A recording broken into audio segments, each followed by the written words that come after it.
Good morning. The serial killer Steve Wright has pleaded guilty to the murder of a 17-year-old girl in 1999, his sixth victim. Wright is currently serving a whole life sentence for the murders of 5 women in Suffolk in 2006. 17-year-old Victoria Hall was last seen walking home from a nightclub in Felixstowe in September 1999.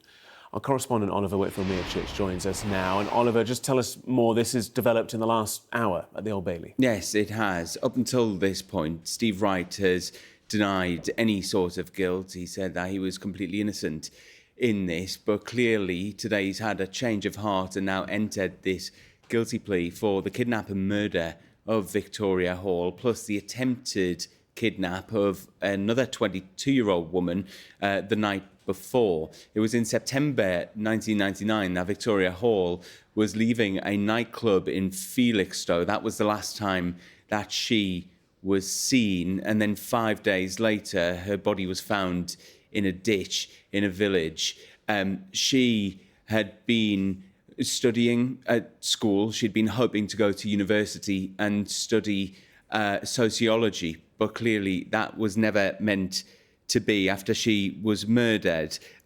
Steve Wright was known as the Suffolk strangler because of the string of murders that he carried out in the mid-2000s, where he strangled 5 women to death.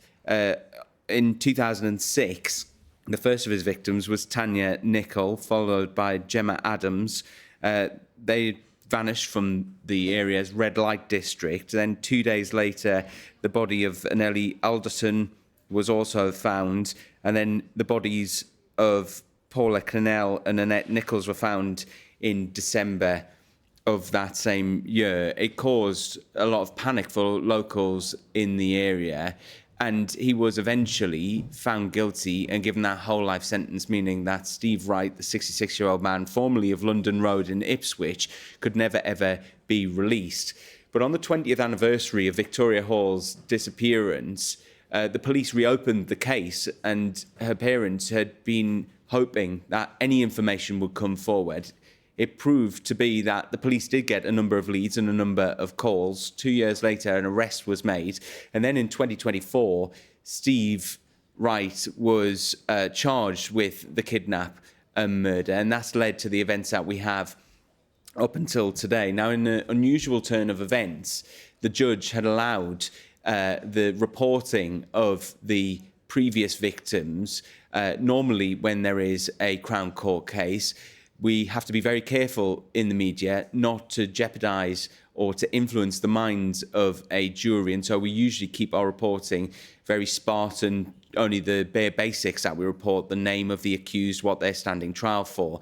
But the judge clearly had listened to the prosecution, who'd argued that the trial should include the evidence of a sex worker that Wright knew well, who would say that he was familiar with the area linked to Victoria's murder, and pointed out that all 6 women had been asphyxiated and left in similar places.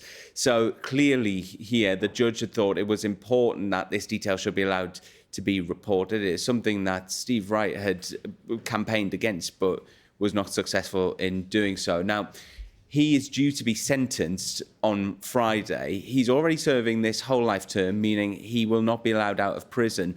But potentially, this will allow the family to read out their victim impact statements, to hear from some of the friends of Victoria Hall, and allow them to move on and find some closure, because it has been almost a quarter of a century since their daughter and friend left for a night out to go out with friends in Felixstowe in 1999. Her body then found 5 days later, but having to wait almost 25 years now for justice to be delivered.